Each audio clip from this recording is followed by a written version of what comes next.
스바냐도 우리가 요시야 시대라고 이야기하는데 남쪽 유다가 이제 거의 멸망의 길을 가는 그런 상황 속에 접어드는 이 상황을 바라보면서 하나님께서 예언하는 장면입니다. 그런데 오늘 그 1장에는 여호와의 날, 진노의 날, 하나님께서 진멸하는 이런 날, 하나님께서는 이 악에 대해서, 죄에 대해서 반드시 심판하는 모습이 나옵니다. 그런데 오늘 2장 말씀 보시게 되면 1, 2, 3절을 좀 중요하게 좀 보시면 좋겠습니다. 수치를 모르는 백성아 모일지어다 모일지어다. 수치를 모르는 백성, 이들의 이 상태를 나타내는 거죠. 무엇이 수치인지 모르고 죄악으로 달려가는 그런 백성들을 이야기하는데 그들을 향해서 뭐라고 이야기하냐면 모이라고 얘기해요.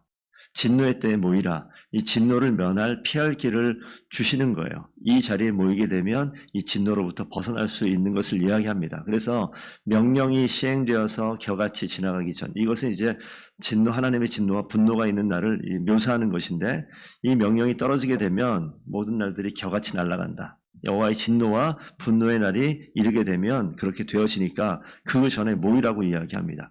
그런데 이 3절의 말씀을 좀 보시면 여호와의 규례를 지키는 세상의 모든 겸손한 자들아. 이 말씀에 뭐라고 선지자가 이야기하냐면 여호와의 규례를 지키는 자를 겸손한 자다라고 이야기해요. 이 모든 사람들이 여호와 하나님의 말씀과 상관없이 살아갑니다. 그리고 이방신을 쫓아가는 그런 모습으로 살아가요. 그러니까 성경을 이 당시로 먼저 이해를 해야겠지만 이 말씀이 이 당시에 그냥 머물러 있는 말씀이 아니라 지금 우리에게 주시는 말씀이기 때문에 이 말씀을 잘 보시면 여호와의 규례를 지키는 자, 겸손한 자라고 이야기하는 이 사람들은 지금 우리에게 하나님을 제대로 알고 하나님을 섬기는 우리에게 이야기하는 거예요. 그럼 우리에게 지금 말씀하시는데 여호와의 규례를 지키는 세상의 모든 겸손한 자들아, 무슨 얘기입니까? 너 여호와를 찾으며 공의와 겸손을 구하라. 혹시 너희가 여호와의 날에 숨김을 얻으리라. 지금 잘하고 있는 거 아니에요? 두 종류의 사람이 있으면 하나는 여호와의 말씀과 규례 가운데 있는 사람, 하나는 그것과 상관없이 사는 사람. 그럼 여호와의 진노의 날이 있으면 이 하나님의 말씀과 상관없이 사는 이들을 진멸할 것이고 여호와의 규례에 따라서 겸손한 백성을 살리실 것 같은데 하나님께서 뭐라고 말씀하시냐면 이들을 불러서 어디로 오라고요? 모이라고 이야기합니다. 여호와를 찾고 공의를 지키고 겸손을 구하라. 혹시 여호와의 날에 숨김을 얻으리라. 숨김을 얻지 못한, 피하지 못하고 죽임을 당할 수도 있다라는 이야기 아닙니까? 혹시 여호와께서 살리실 수도 있다. 그러니까 여기에서 지금 이야기하고 싶은 건 뭐냐면 하나님께서 심판하시는 것은 어떠한 우리의 행위와 겸손과 우리가 잘하는 모습 때문에 하나님께서 심판을 하고 안 하고 이게 아니에요. 성경에 보시게 되면 성경 큰 이 흐름 가운데 우리가 구원받는 것은 우리의 행위로 말미암은 것이 아니라 하나님의 은혜로 말미암는 거예요. 그런데 우리가 좀 겸손하다고, 우리가 공의롭게 행동한다고, 우리가 남들과 다르게 그래도 남들보다 낫다고 하나님께서 심판이 그 가운데 없느냐? 그렇지 않다라는 거예요. 그러니까 이 스바냐 말씀 속에서는 하나님의 구원은 어디에 임하느냐? 행위에 임하는 것이 아니라 하나님께서 주시는 은혜를 통해서 구원하신다는 것을 말씀하고 싶어 하세요.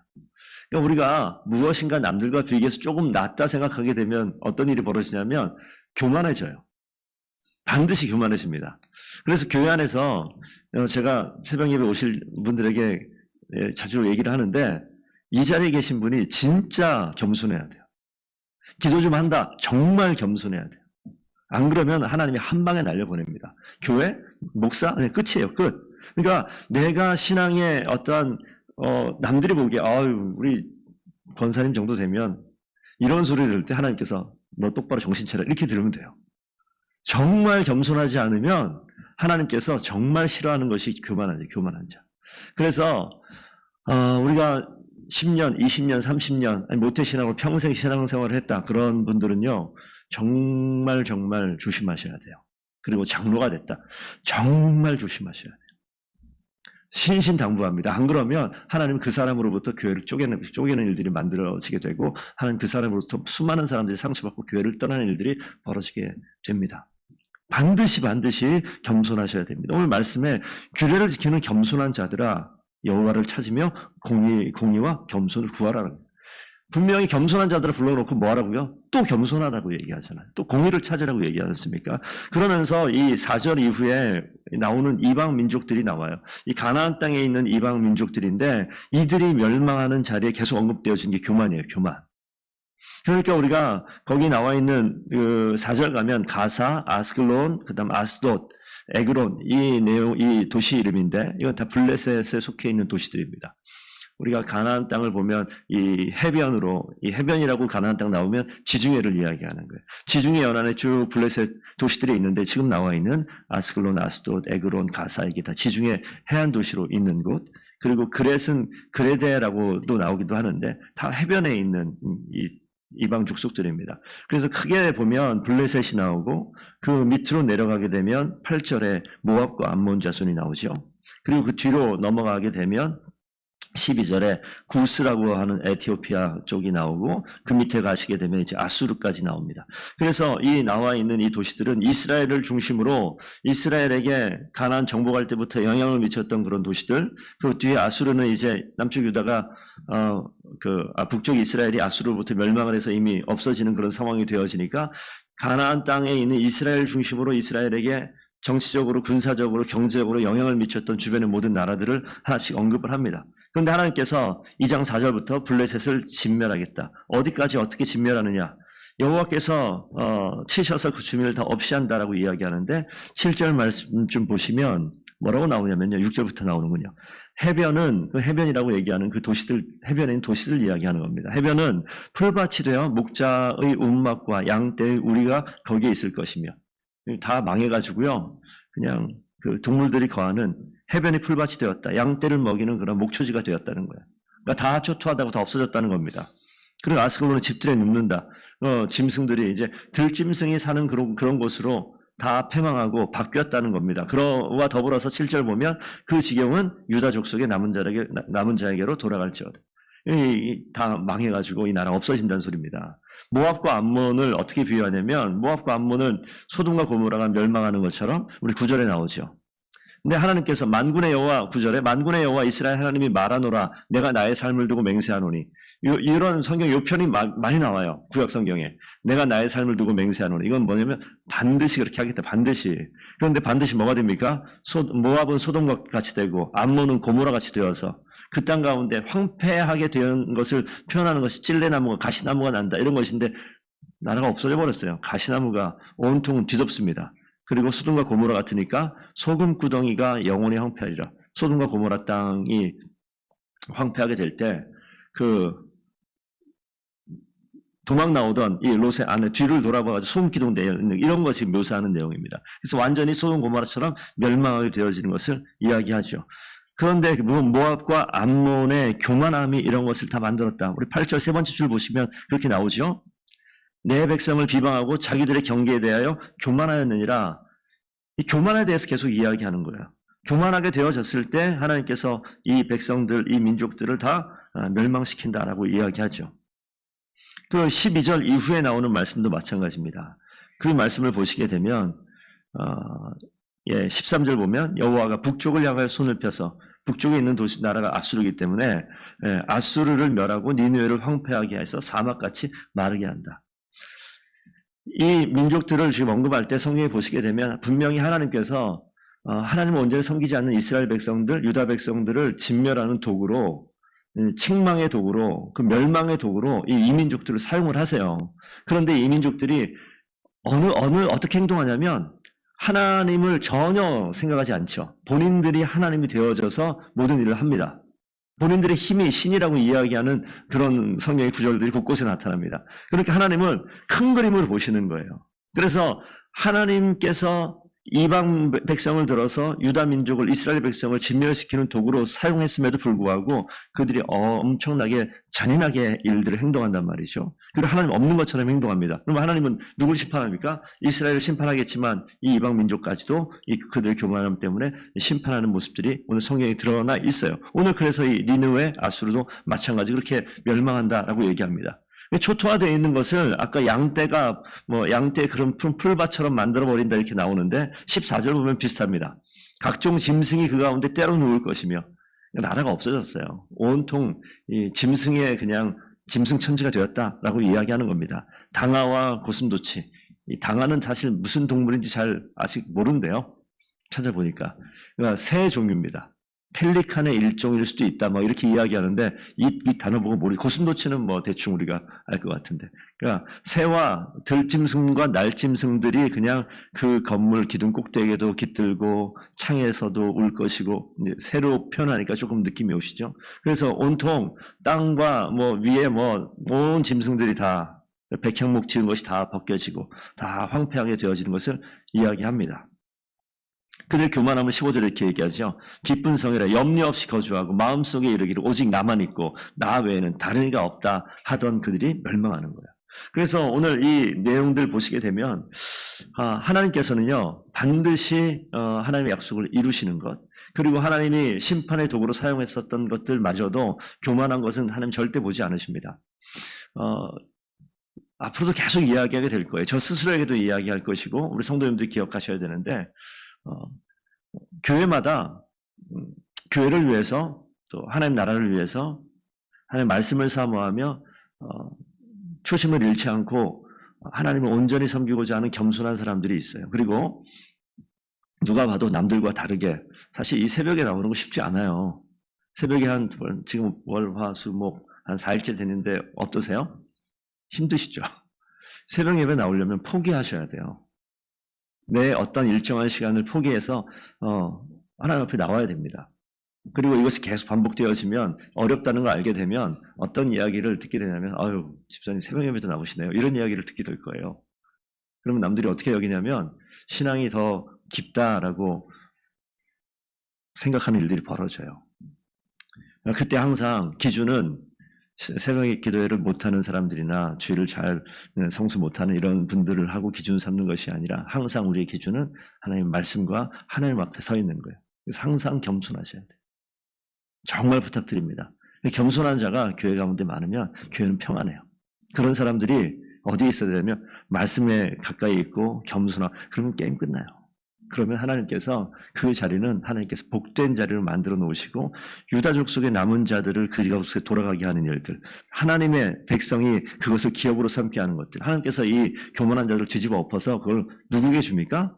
하나님을 찾는 자들에게 기업으로 주고 겸손한 자들에게 사용할 수 있도록 주신다면 이렇게 기록이 되어져 있는 거예요. 그런데 오늘 이 일들을 우리의 행위로 말미암은 것이 아니라 하나님의 은혜로 말미암는다. 로마서 말씀을 좀 보고 말씀을 좀 정리하겠습니다. 로마서 3장 말씀 한번 좀 같이 찾아보십시오. 3장 24절.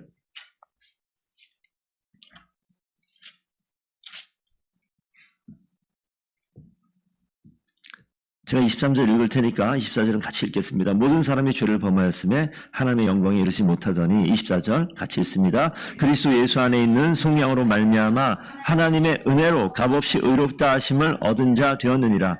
보면 모든 사람이 죄를 범하였다는 안에 유다 백성도 포함되고 아수르, 블레셋 여긴 다 포함되는 거예요. 하나님의 영광에 다 이르지 못합니다. 그리스도 예수 안에 있는 속량으로 말미암아 죄를 속해주시는 것, 하나님의 은혜로 값없이 의롭다 하심을 얻은 자 되었으니. 그래서 오늘 아까 스바냐 말씀에 겸손한 자 너희들이 여호와 하늘을 찾으며 공의와 겸손을 구하라. 혹시 숨김을 얻으리라. 혹시 하나님의 은혜가 우리 가운데 있을 것이다. 그러니까 심판의 목적은요 죽이는 것이 아니라 처음 시작에 뭐라고 써 있습니까? 너희가 구원을 받으리라. 회개하게 하고 돌이키게 하고 살리는 것이 이 심판의 목적이에요. 다 죽이네? 이게 아니라 살리신다고요. 근데 여기에 행위가 아니라 은혜를 이야기합니다. 한 장만 더 넘어가서 로마서 5장 15절 한번 가볼까요? 5장 15절. 그러나 같이 읽습니다. 그러나 이 은사는 그 범죄와 같이 아니하니 곧 한 사람의 범죄를 인하여 많은 사람이 죽었은즉 더욱 하나님의 은혜와 또 한 사람 예수 그리스도의 은혜로 말미암아 선물을 많은 사람에게 넘쳤느니라.